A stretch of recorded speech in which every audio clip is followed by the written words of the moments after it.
Bueno, son las 2:05. Gracias, Evelyn, Angélica, Camila, Maísa, por asistir. Mi nombre es Daniel Prada. Yo voy a estar compartiendo con Oscar la tarea de dar las clases respecto a los contratos de real estate. También voy a ser el manager de la oficina de Kendall, así que para los agentes que estén registrados a Kendall, allí vamos a estar para ustedes a partir del mes de agosto que abre la oficina. Bueno, entonces la clase la dividí en dos partes. Primero vamos a hablar un poco sobre el contract to lease y luego vamos a ir al contrato residencial, al lease agreement como tal.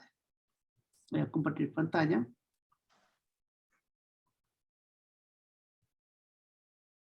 A ver.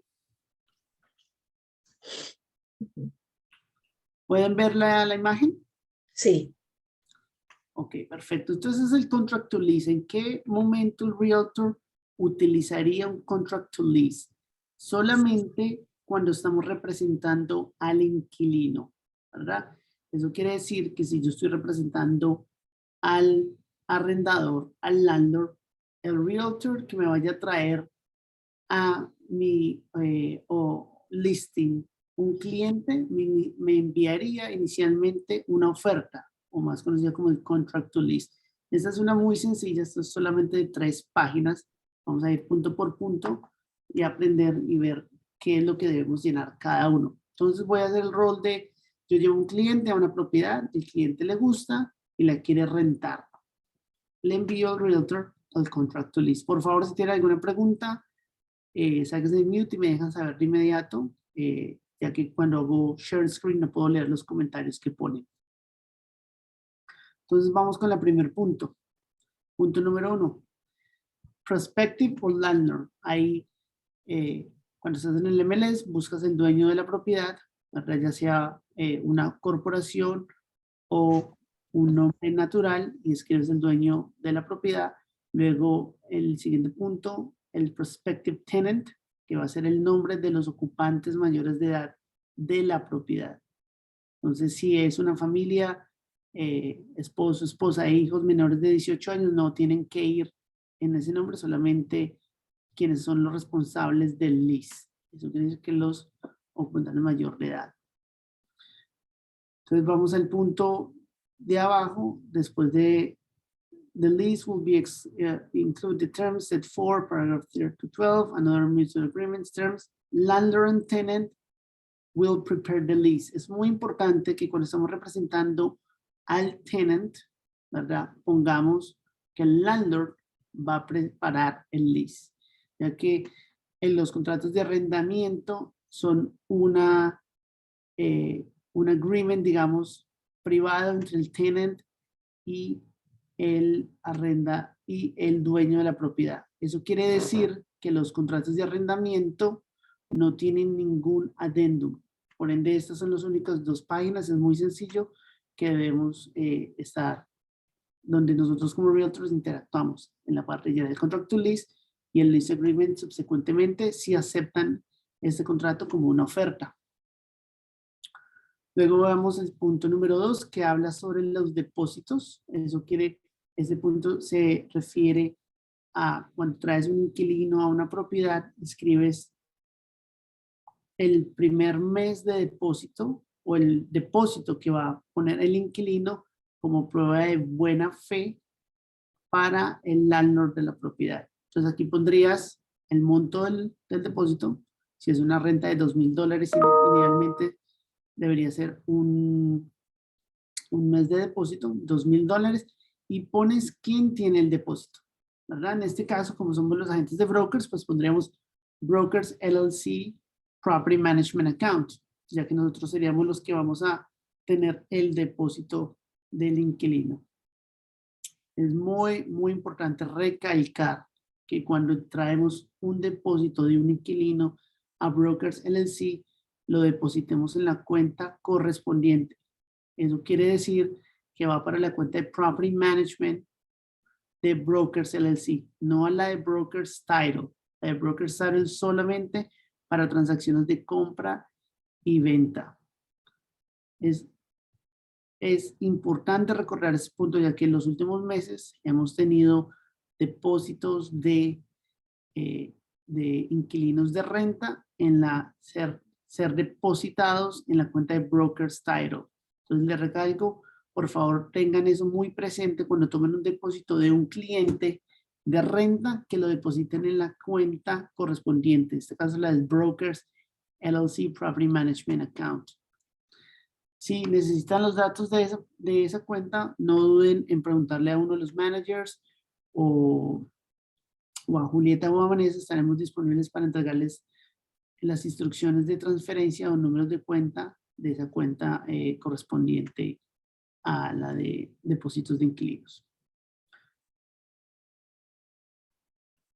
Luego acá hace referencia a que el landlord le dará crédito al inquilino por su depósito, pues subsecuentemente cuando el inquilino se va a pasar a la propiedad, ya vendrá con sus 3 meses de depósito, primero, último y depósito, y lo entregaremos pues en conjunto en el día 1.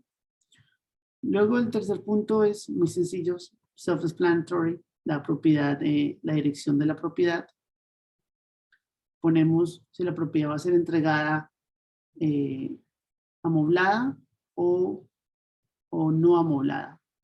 Yo diría que el 90% de los listings que vemos en el MLS son propiedades no amobladas, así que importante chequear esto, porque si no lo chequea, pues lo dejas como abierto, y si el landlord deja algún objeto personal al momento de la mudanza, una mesa, una silla, y después en la entrega, cuando se expira el lease, lo quiere pedir o cobrar como parte del depósito, digamos que podría hacerlo, ya que no se especificó que la propiedad estaba siendo entregada sin amoblar.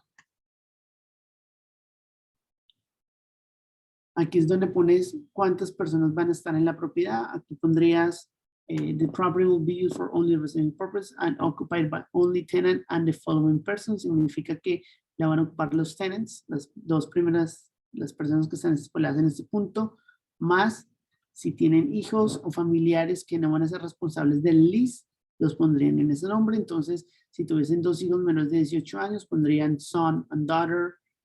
Las edades respectivas son 17 años, 20 años, lo que corresponde a la edad de los otros habitantes de la propiedad, o familiares, es que lo irían especificando qué tipo de familiar es. No es muy convencional, no es muy de costumbre escribir acá toda esa información. Algunos landlords lo van a requerir, van a pedir cuántas personas viven en la propiedad, solamente como por tener una guía. Lo más importante siempre es que los nombres de las personas que van a ser responsables por el lease. Luego el punto número 4 hace referencia a las fechas del lease.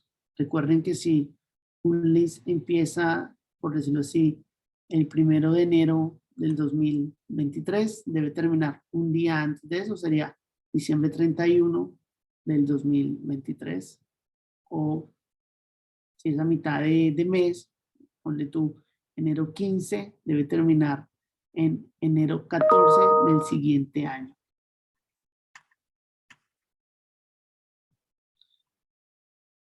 Aquí en el punto número 5 es el dinero que el inquilino va a pagar al momento de mudarse. Generalmente en el estado de la Florida o acá en el sur de la Florida, las mudanzas se acostumbran con 3 meses, es decir, primero, último mes y depósito de seguridad. He visto que algunos realtors o algunos brokers piden primer mes y 2 depósitos de seguridad. Es otra práctica común, pero debes escribir el total con el que el inquilino se está pasando a la propiedad en este punto. O sea que si una renta es de $2,000 al mes, el moving money, el dinero para mudarse a la propiedad sería de $6,000. $2,000 del primer mes, $2,000 del último mes y $2,000 del depósito de seguridad, lo cual vas a especificar en los siguientes puntos. Entonces pondrías primer mes, $2,000, la fecha en la que se entregó. Generalmente la fecha en la que se entregó es concorde a la fecha en la que tú diste el depósito, ¿verdad? El depósito inicial para separar la propiedad. Luego vienes el último mes, ¿verdad? $2,000, por decirlo así, por ejemplo, de este lease, y la fecha de mudanza, ¿verdad? Entonces, si el lease empieza agosto 1, el último mes debería decir $2,000, el due date agosto 1. Al igual que el security deposit, el depósito de seguridad equivale a $2,000 y lo entregamos en agosto 1.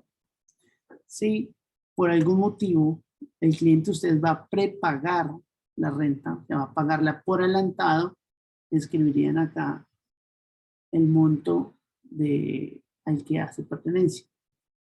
Advance rent, avance de renta por el mes de, a veces últimamente se han negociado transacciones donde los inquilinos, especialmente los que vienen fuera del estado, quieren pagar para asegurar la propiedad hasta 6 meses por adelantado. Entonces escribirías de agosto hasta agosto, septiembre, octubre, noviembre, diciembre, enero hasta enero, y escribirías el monto total, o sea, $2,000 por 6 serían $12,000, y la fecha en la que los pagó. Todo este contrato es como el offering, lo que se le dice, el ofrecimiento al dueño. Entonces, esto es importante que tengan las fechas escritas y estipuladas junto con los depósitos. Luego, si el edificio o el dueño pide algún tipo de depósito de mascota, también debemos hacer lo mismo. El monto generalmente son $350 y la fecha en la que se va a pagar. Todos estos montos deberían de tener la misma fecha, que es la fecha de la iniciación del contrato, la iniciación del lease. Si la asociación llega a pedir algún depósito de seguridad, es importante, antes de ustedes llenar esto, averiguar si la asociación se lo exige al dueño o al inquilino, y dependiendo de lo que diga la asociación, ver si el dueño lo cubre. Últimamente me ha pasado que las asociaciones están exigiendo que haya un depósito de seguridad pago por una de las dos partes, y los dueños le están dando la responsabilidad al inquilino. El depósito de seguridad de la asociación es algo que puede ser negociado. Puede que lo ponga o el dueño o el inquilino, pero tiene que quedar estipulado antes del lease agreement. Tú no quieres llegar a la fecha de mudanza, que solo falta el depósito de la asociación, con tu cliente estando a unos días de pasarse, y la asociación no le dé la aprobación porque hace falta el depósito de seguridad. Ahí en ese momento van a tener que entrar en una incongruencia, y es muy probable que el dueño le exija al inquilino pagarla, cuando si desde el principio, antes de que empiece todo, pones acá quién la debe pagar y si hay que pagarlo, lo que es especificado desde antes. ¿Alguna pregunta hasta el momento? Bueno, en el párrafo 2 se describe cómo son los depósitos acreditados. Es como una redundancia de la primera parte. Primer mes, el monto, el caso que es como son $2,000, último mes, $2,000, y depósito de seguridad, $2,000. Luego aquí se calcula cuánto va a ser el monto total de la renta. Si la renta son $2,000 y son por 12 meses, tendríamos una renta de $24,000 al año. Escribirías acá $24,000, ¿verdad? Luego, el siguiente punto, escogerías, te da dos opciones. Te da la opción de si se paga toda la renta en absoluta en tal fecha, idealmente al momento de la entrega, es decir, agosto 1, que es la fecha que hablamos, o lo pones que el inquilino irá a pagar la renta el primer día, o si es a mitad del mes, medio mes, 17, 18 del mes, por la suma de el monto que equivale a un mes de renta. O sea, Si el inquilino tiene un contrato de renta que empieza el 15 de agosto, tacharías monthly, que es el que la va a pagar mensualmente, el día 15 de cada mes por la suma de $2,000 mensuales.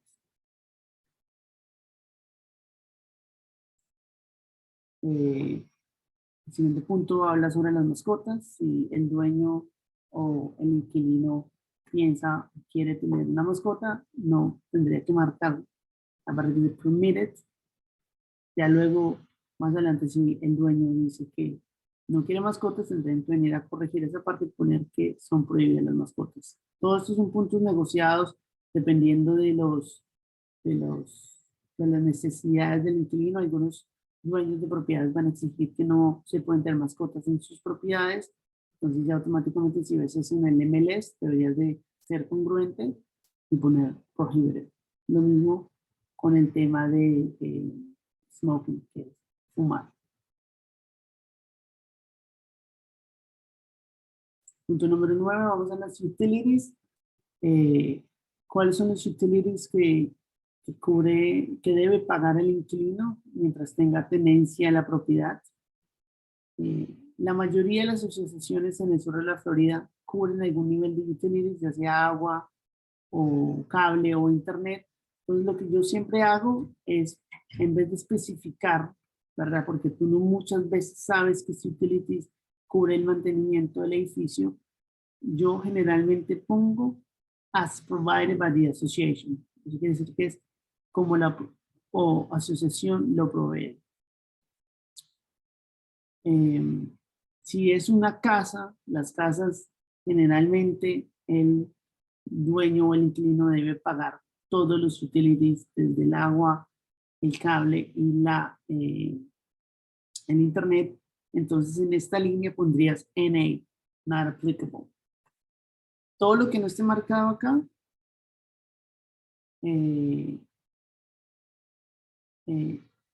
lo que no esté especificado acá, lo debe cubrir el inquilino.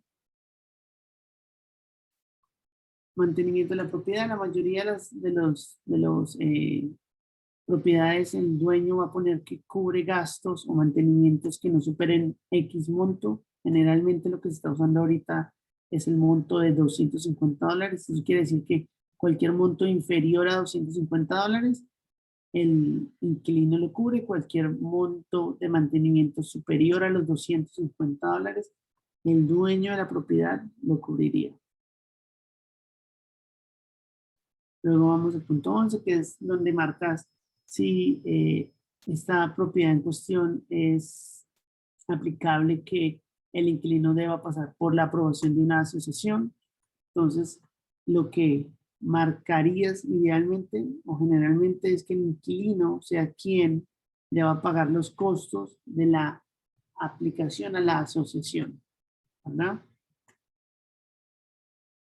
Y que debe, aquí pones el monto, lo que puedes aplicar a la asociación, la información que te puede dar el Realtor, el Listing Agent, o tú llamando al edificio y confirmando, y la fecha, la que tiene el inquilino como para aplicar a la asociación. Eso quiere decir que si está este contrato ejecutado el día de hoy, 19 de julio, pondrías que el inquilino tiene hasta el 23 de julio para aplicar a la asociación, como para ponerle una fecha límite. Algunos, es muy importante esto porque algunos inquilinos tienden a, dormirse con este tema y les puede llegar la fecha de mudanza y no aplicaron a la asociación, por ende están en riesgo de perder el depósito de seguridad que dieron al principio.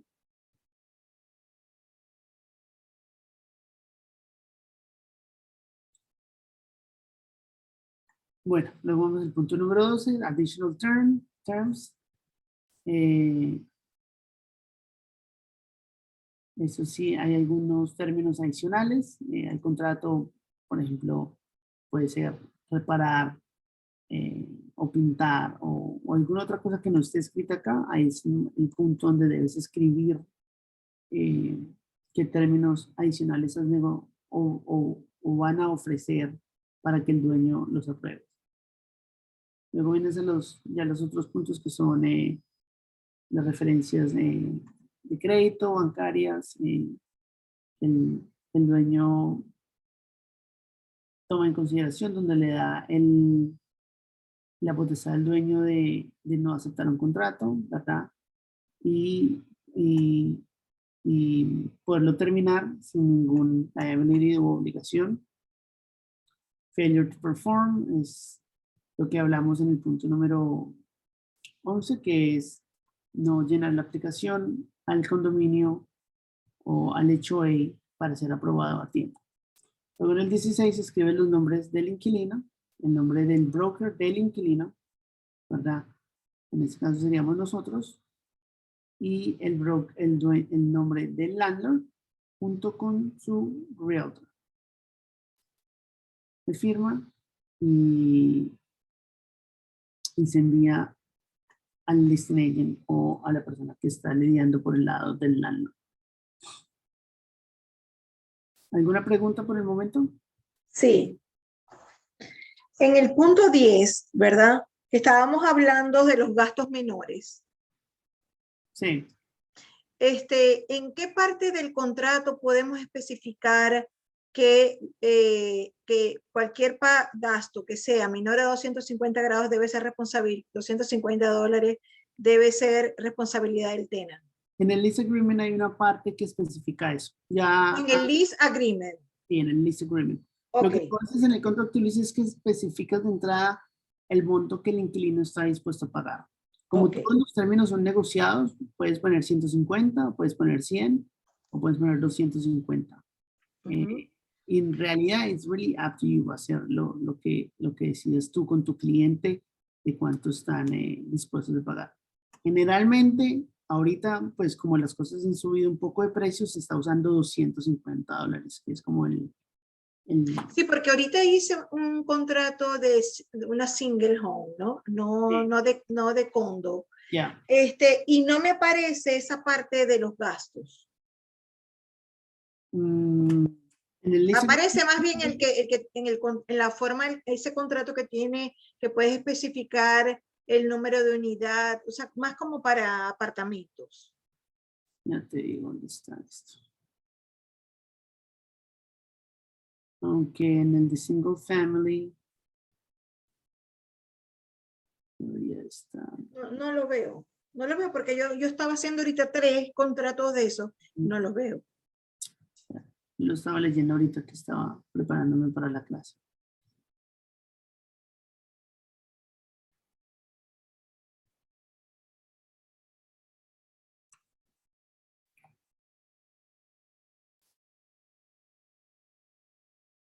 Ahí está, mira, ahí está. Ahí está, sí, ahí está. Ahí la 3 al final. $250. Pues eso es lo que yo estoy usando como agent. Como te digo, es algo que te debes de hablar con tu... Gracias. Con tu cliente en el momento si representan a un tenant. Igual, si representan al landlord, es bueno que estén al tanto de cuánto el inquilino dijo que iba a pagar. O sea, que si en las responsabilidades del landlord es, ejemplo, el aire acondicionado, pero resulta que la reparación costó 200, ¿lo paga el inquilino? No, eso no es un... Eso no es un gasto menor. Sí, eso no es como un deducible que tienes, porque acá tú pones... las responsabilidades. Yes. Ajá, ¿y a qué gastos se refiere eso? O sea, cuando te refieres a que tienes que cambiar la pieza entera, tienes que... Cosas así son del inquilino. Por ejemplo, se te dañó en alguno de los appliances, en alguno de los fixtures, una chapa o un bombillo, o son gastos menores, nada que debas cambiar como de whole piece, sino son como de mantenimiento menor. Fíjate que me estás indicando en el contrato que dice apartamentos o unit in multifamily rental, ¿verdad? Pero en el de single home yo no veo este párrafo. A ver, vamos a ir al de single home. Debería ser igual, pero Vamos a ver el de single Lo home. estoy haciendo son los de single home y Yeah. no lo vi. Antes lo buscamos ya mismo. Debería ser exactamente el mismo. La única diferencia con el de single home es que no tiene...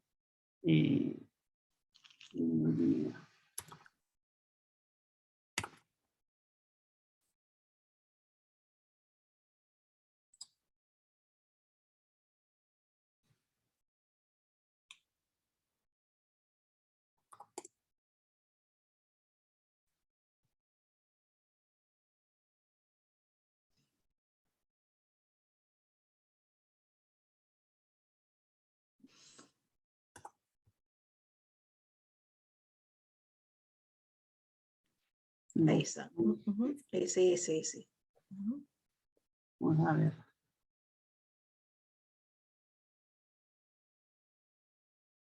Nombre.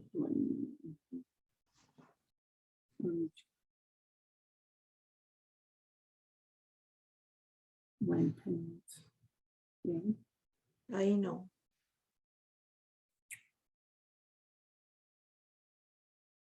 That's not. Late fees, that's not. Utilities. Okay. Maintenance. Pero no dice para especificar lo de los $250. No, espérate. Maintenance shall be responsible. Marcas, maintenance properties and otherwise. Landlord. Claro, yo creo que el de single family te da, mira lo que te da la opción de escoger mucho más cosas de las cuales el landlord o el tenant son responsables. Mira, roof, tenant, doors, roof, landlord, foundations, tenant, heating, más o menos así. Porque creo que tiene razón, no dice absolutamente. No lo dice. Entonces, por eso es que a veces a townhouses le hago el otro contrato, el que El de dice... townhouse deberías de usar el otro contrato porque el townhouse tiene una asociación. O sea, el roof del townhouse no es responsable ni el landlord ni el tenant, es el HOA. Bueno, pero si ponte que sea la asociación, pero significa que es responsabilidad del landlord, porque él es el dueño de la propiedad que está en la asociación. De acuerdo, exacto. O sea, yo creo que puedes utilizar, en un townhouse puedes utilizar cualquiera de los contratos, pienso yo. Yo lo hago, yo utilizo este. Tú puedes usar cualquiera de los dos, es correcto. Yo te recomendaría usar el otro. That would be my suggestion. Además que este específicamente habla de single family homes y el otro se llama de multifamily housing.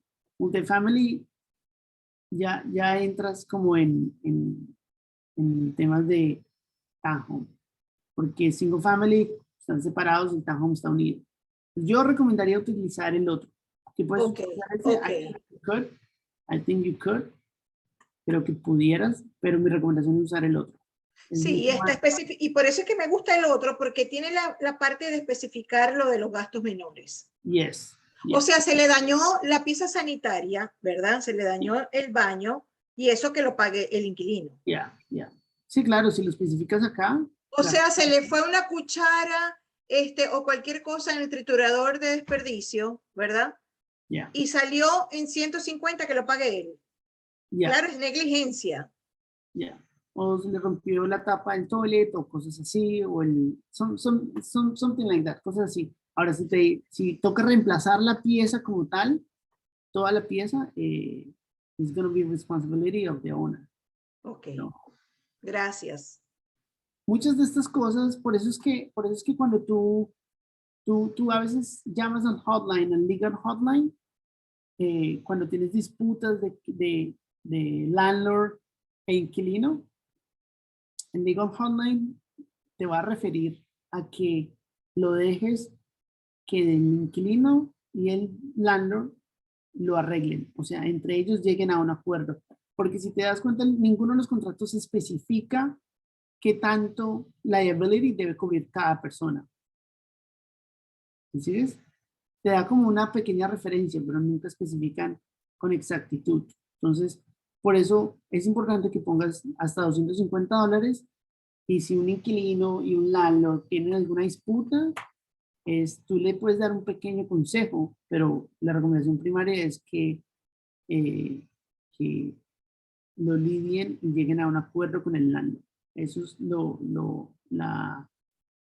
el consejo número uno que hay, porque los contratos no dicen, por ejemplo, ese contrato no dice, se le cayó al inquilino un lapicero dentro de el lavaplatos y ahora no funciona. O sea, no hay esas especificaciones. Entonces es importante que entiendan, más que aprender a llenar los contratos, entiendan el rol de cada agent en una transacción de renta. Pero bueno, vamos a seguir con el contrato. Entonces ahora vamos a abrir el residential, el contrato como tal sería el lease agreement oficial. Una vez el contrato lease es aceptado y firmado por ambas partes, el dueño de la propiedad se encomendaría en hacer el lease agreement, ¿verdad? Que está basado en el contract to lease. La primera página es un disclosure donde dice que ninguno de los agentes es abogado o ha hecho o está permitido hacer representación, digamos, legal para interpretar este tipo de contratos. Ahí pones los nombres de la gente que hizo el contrato, ¿verdad? Si tú eres el listing agent, debería ir tu nombre, y si tú eres el tenant agent, debería ir el nombre de la persona que hizo el contrato. Los primeros puntos son son muy autoespecíficos. El periodo de 12 meses. Cabe resaltar que los contratos en el estado de la Florida, este tipo de contrato en específico, el de FAR, solamente se puede hacer hasta 12 meses. No puede exigir más de un año. Mira, está acá resaltado precisamente para que los agentes escriban con exactitud el número de meses que van a hacer el contrato de arrendamiento. Ponen el mes, el día y el año en el que empieza, el mes, el día y el año en que termina, el nombre, el dueño de la propiedad y las personas a las que la propiedad va a ser arrendada, la información del dueño, el email, el teléfono del inquilino y el teléfono del inquilino. Landlord, el número de la unidad, apartamento 204, building localizado en la dirección de la propiedad, el nombre del condominio, la ciudad y el zip code. Luego acá te piden especificaciones que escribas los furniture or appliances con las que viene el departamento. Si el apartamento está furniture, escribirías fully furnished, y si está a mitad amoblado, sería partially furnished. Los appliances, fridge, oven, washer, dryer, dishwasher, con los appliances que ven en el departamento.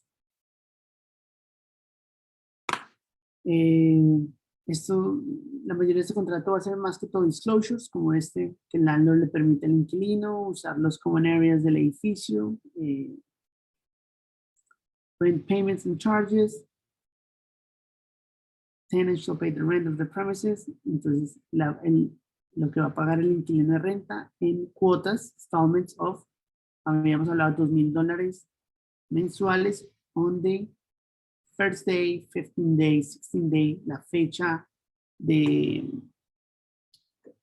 el día en el que debe pagar la renta del mes, de cada mes. Entonces sería $2,000 each on the día 15 del mes. Firmas de los inquilinos y del dueño.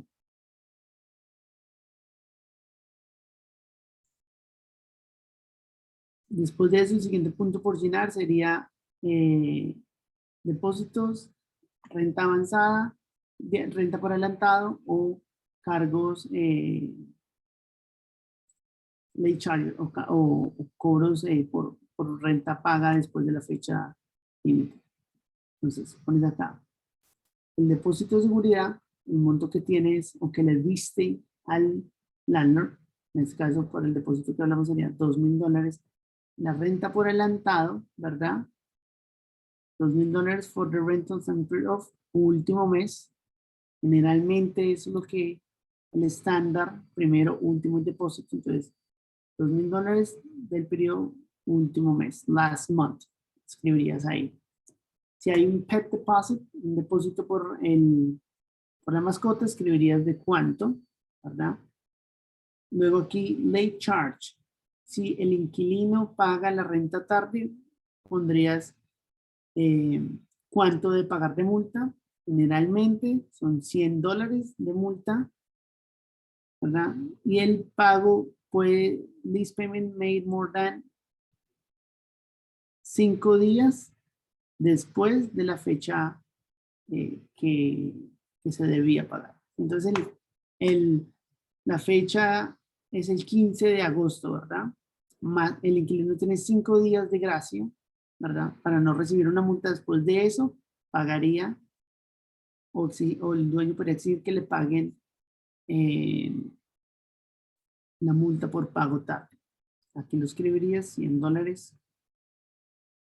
Un cheque malo, ¿verdad? Un cheque, digamos, el inquilino le pagó al dueño con un cheque y el cheque rebotó, no funciona, en el banco no lo aceptaron. También puede cobrar una multa el landlord por recibir un bad check. No puede ser más de el 5% del pago de la renta.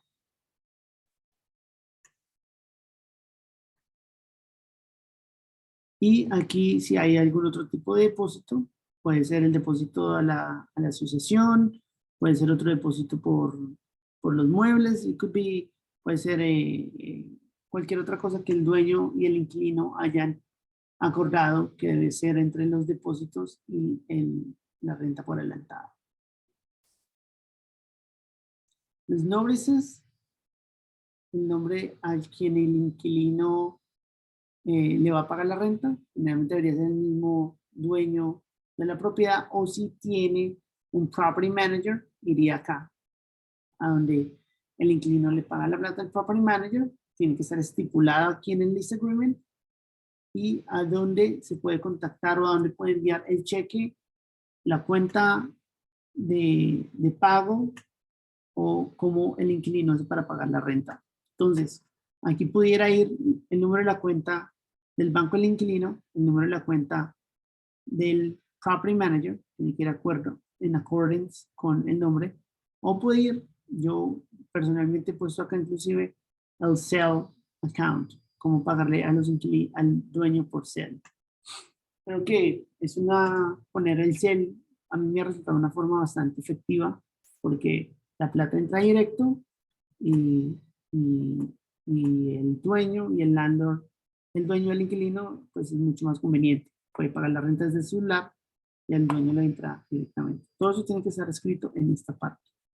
Cualquier método que utilicen para pagar la renta tiene que estar estipulado aquí. El nombre y el método. En los siguientes, este es un contrato de 19 páginas, más que todo son disclosures.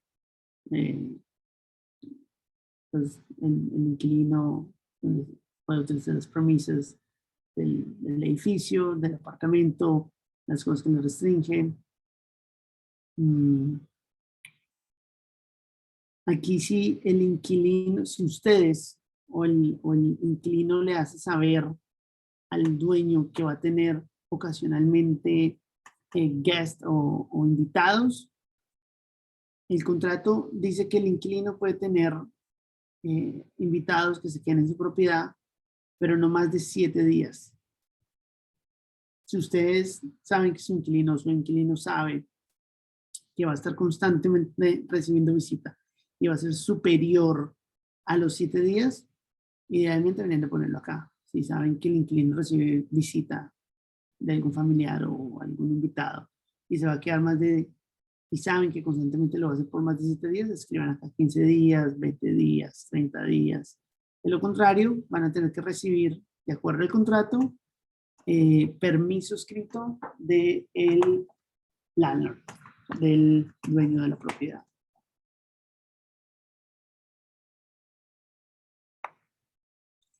Luego aquí venimos a la parte del mantenimiento, ¿verdad? Habla sobre qué es lo que los duties y deberes del landlord y el inquilino a la hora de mantener la propiedad. Entonces aquí en un edificio señalarías que los detectores de humo serían responsabilidad del landlord, generalmente se pone así. La exterminación de los animales también sería responsabilidad del landlord. Lock and keys, generalmente yo lo pongo responsabilidad del inquilino, para que el inquilino pueda cambiar lock and keys a su disposición. Algunas veces les gusta, otras veces no. Otros agentes ponen que sea el landlord. Recuerden que estas cosas las pueden poner, son a discreción, ¿no? Pero el común debería ser el lock and keys, puede ser del inquilino o el landlord. Yo generalmente lo pongo al tenant. Clean, safe conditions outside. Si ese es un contrato de un edificio multifamiliar, eso le pertenece al landlord, por ende le pertenece a la asociación. Garbage removal, outside garbage recipients, eso le pertenece al landlord o a la asociación. Running water, la mayoría de los edificios en Miami escogen o pagan o tienen que proveen el agua al inquilino, entonces naturalmente iría al landlord. Hot water, eso es ya sea el tanque o eléctrico, eso también es un deber del inquilino, del landlord, al igual que el lawn, que es el césped de afuera. La mayoría de los edificios de nuevo entre su mantenimiento cubre el landlord. Air conditioning, otro punto que le corresponde al landlord, al igual que el furniture le correspondería al tenant, a menos de que en el acuerdo sea un acuerdo por un apartamento amoblado. Si es amoblado, pues entonces es responsabilidad del landlord, porque él lo está rentando con muebles y le está dejando saber al inquilino que él es responsable de los muebles. Appliances, también es responsabilidad del landlord. Fixtures, del landlord. Y pool, de regreso, siendo esto un edificio multifamiliar, también es responsabilidad del landlord. Lo único que está en el lado tenant es el heating and air conditioning filters. Eso es algo que el inquilino debe encargarse y asegurarse de cambiar por lo menos con un periodo entre un mes a cada 3 meses a lo mínimo. Mira, para la pregunta que me estabas haciendo ahorita, la responsabilidad del tenant, if any indicator, shall not include major maintenance. No puede incluir el mantenimiento de cosas grandes o cambio de piezas o reemplazo de piezas grandes. Eso quiere decir que la mayoría de las cosas, la nevera, la estufa, el microondas, cosas así, si se dañan, van a ser responsabilidad del dueño de la propiedad.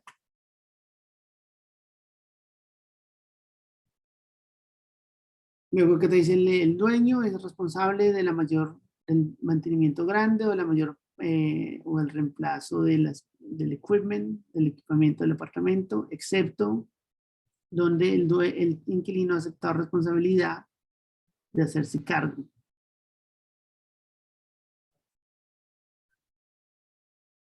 Entonces acá te especifica major maintenance or major replacements that cost more than, y acá escribirías el monto que hablamos, más de 250, 150 dólares. O sea, cualquier cosa que cueste más de 150, 250 dólares es responsabilidad del inquilino. ¿Preguntas en esta parte? Bueno. Seguimos adelante. Utilities. Generalmente en estos edificios multifamiliares que la asociación cubre algunas cosas o algunos utilities, yo generalmente pongo as provided by the association. Con eso ustedes como agents y están libres de cualquier liability, que resulta que tú pusiste que hay que cubrir el agua y después cuando se mueve el inquilino le dicen que el agua la tiene que pagar, o el cable, o el internet. Entonces es mejor para salvar de salud poner as provided by the association como la asociación lo provea.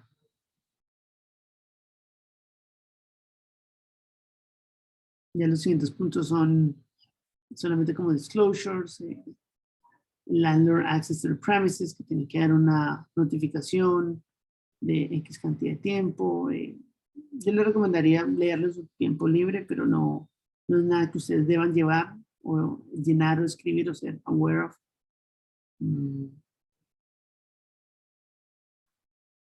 Of the approval contingency, application fee required shall be paid by the tenant. El inquilino es quien debe pagar el costo de aplicar a la asociación. Lo que sea que cueste, es importante que esta parte esté notificada como el tenant. Y el siguiente punto es el que habla de que si el inquilino o el dueño pagan el depósito de seguridad que requiere la asociación, si aplica. Como les dije al principio, cuando estamos hablando del contract to lease, es muy importante que especifiquen esto. Y antes de llenar el contract to lease y que un inquilino llene sus papeles para tomar tenencia de un apartamento, es muy importante que ya sepan ustedes qué depósito de seguridad y quién lo va a pagar en el momento de hacer el lease. Porque puede, a mí me ha pasado personalmente, que no llenamos esta parte, ¿verdad?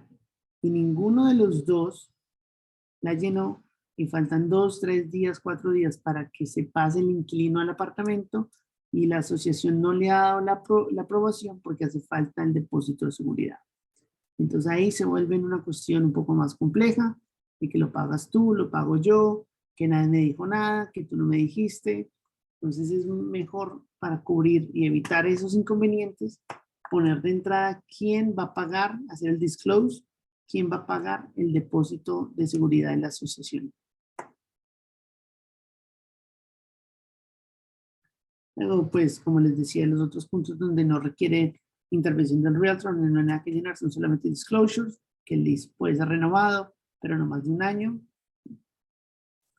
Lead-based payment son un disclosure que debemos hacer cuando las propiedades que vamos a rentar son construidas antes de 1978. O sea que si esto es un lease, ahí ustedes tienen que mirar en qué año fue construido. Y si el apartamento fue construido antes del 78, deben de marcar que sí fue construido antes del 78. Y luego acá deben de marcar si el dueño sabe o no sabe sobre los posibles hazards o peligros que tenga la pintura a base de LED. Como consejo, la mayoría, si no son 100% de las propiedades en Miami, no tienen pintura a base de LED, entonces van a ver que todos los leases van a estar marcados acá, donde dice que el dueño o el lessor no sabe nada sobre el LED. Entonces marcarías acá y iniciales aquí. Y por último, las firmas de el dueño, el inquilino y el agente que hizo el lease.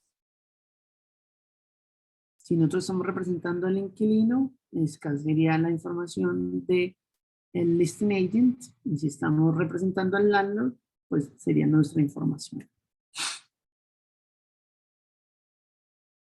De nuevo que les va a pedir la firma de las dos partes. El nombre del individuo que llenó el list, o sea, si de nuevo, si somos el listing agent, iría nuestro nombre, Brokers LLC, la dirección y el teléfono. Y otra parte, por último, una de las partes más importantes es Early Termination Fee and Liquidated Damages. Aquí van a poner, si el inquilino quiere romper el contrato, debe pagarle al dueño una suma de el equivalente, pero que no exceda más de 2 meses de renta.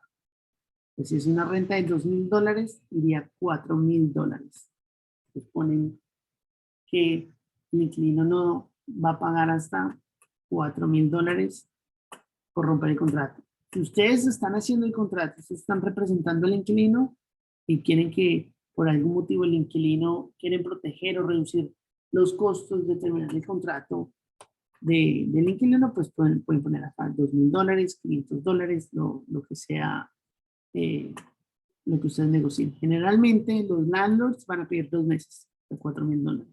Puedes intentar poner un mes, puedes intentar $500, lo que quieras. O puedes dejarlo incluso en blanco. Si lo dejan en blanco significa que no hay penalidad por firma de contrato. Si seleccionan este, significa que el inquilino no va a pagar ningún early termination fee, pero que sabe que está de acuerdo a que el landlord vaya detrás de los daños causados por el incumplimiento del contrato. En este caso sería dejar de pagar la renta y lo puede llevar a una corte penal y exigir que el inquilino le pague toda la renta remanente del contrato. ¿Preguntas? ¿Hasta ahí? ¿No? Bueno, seguimos aquí. Luego viene ya las firmas por último, del dueño, la fecha, tenant, y se acaba. Luego vienen las 19 páginas que son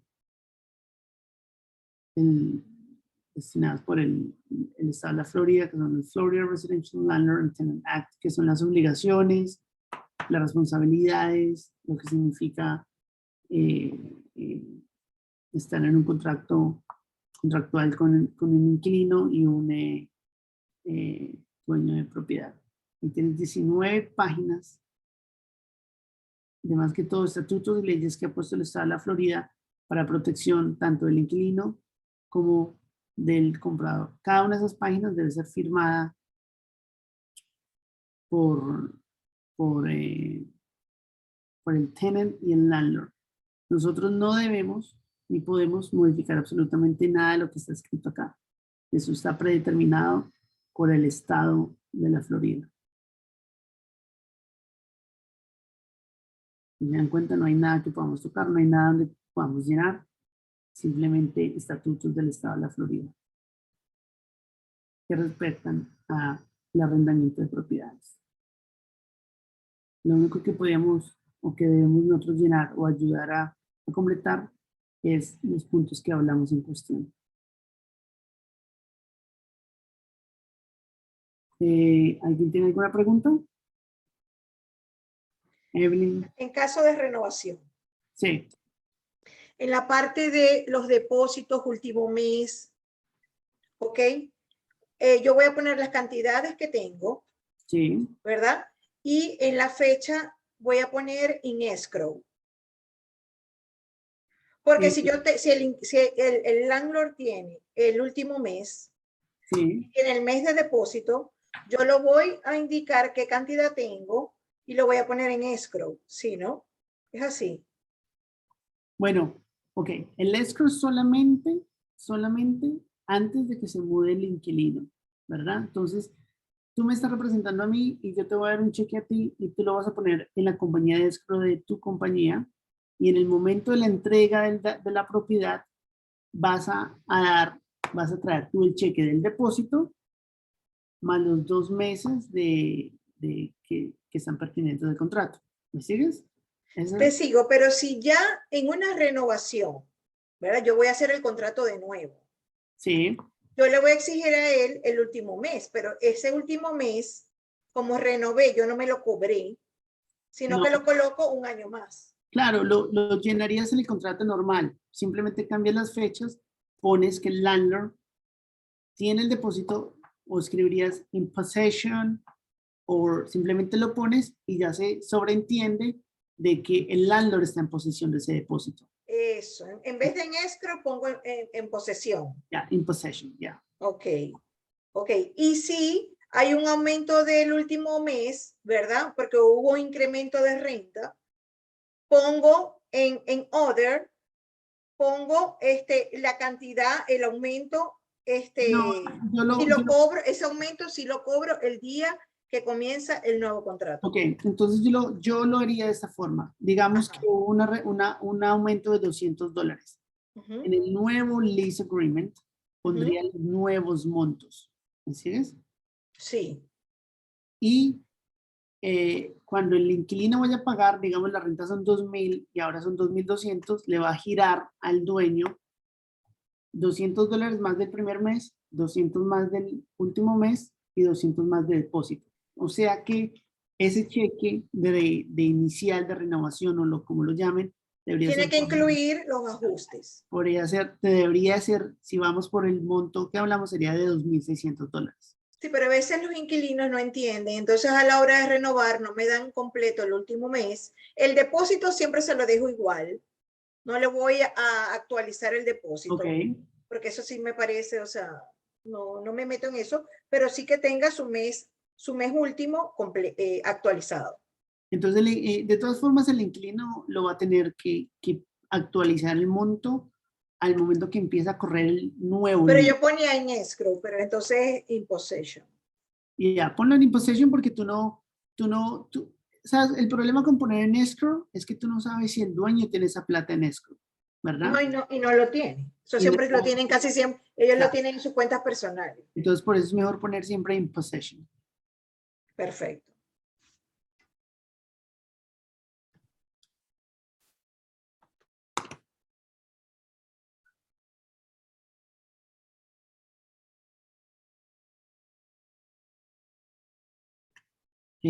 ¿Alguna otra pregunta? ¿Qué otra pregunta así por ahí? Eh, lo único que les digo es recuerden que los addendums, si llegan a haber un addendum, tiene que ser algo entre el dueño y el landlord. No puede tener ningún logo de ninguna compañía. O algún acuerdo o algún additional term o algo que no esté en el contrato especificado en estos contratos que son hechos por el Estado de la Florida, tiene que ser un acuerdo privado entre el dueño y el inquilino. Eso es. De lo contrario, mientras ustedes llenen esos puntos así de esa forma que en realidad está hechas para hacer lo más simplístico posible, lo más sencillo posible, van a estar bien. Cuando hagan el momento de las actualizaciones, así como acabamos de hablar, es como la manera más correcta y más sencilla de hacerlo. Una pregunta última, ¿no? Sí. ¿Qué tiempo es correcto? ¿Cuál es lo legal para yo notificar que no voy a renovar? Si tengo un contrato de un año, son 60 días, ¿verdad? Sí. 60 días. Y si tengo un contrato mes a mes, son 30 días, ¿verdad? Ya, correcto. 30 días, mes a mes. Sí. Esas son las nuevas leyes, ¿no? Creo que son los nuevos estatutos, si no estoy mal, salieron hace poco. Lo mismo, el dueño tiene 60 días antes de que se vence el contrato para dejarle saber al inquilino que va a subir la renta. Ya no lo puede hacer con 30 días de anticipación, tiene que darle 60 días. Y lo último que vi, no sé si pasó al fin, pero querían hacer que si tú vas a hacer un eviction, el dueño va a hacer un eviction, esto es en el condado de Miami, ¿no? Miami-Dade County. Si vas a hacer un eviction, tiene que dejarle saber el landlord al inquilino con 60 días de anticipación que le va a hacer una eviction antes de empezar el proceso de la eviction.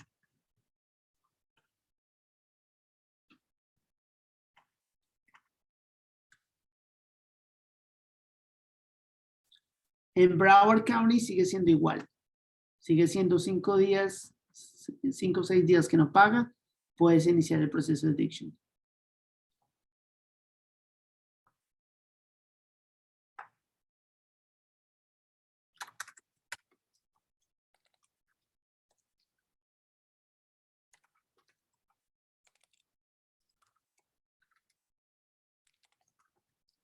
Así que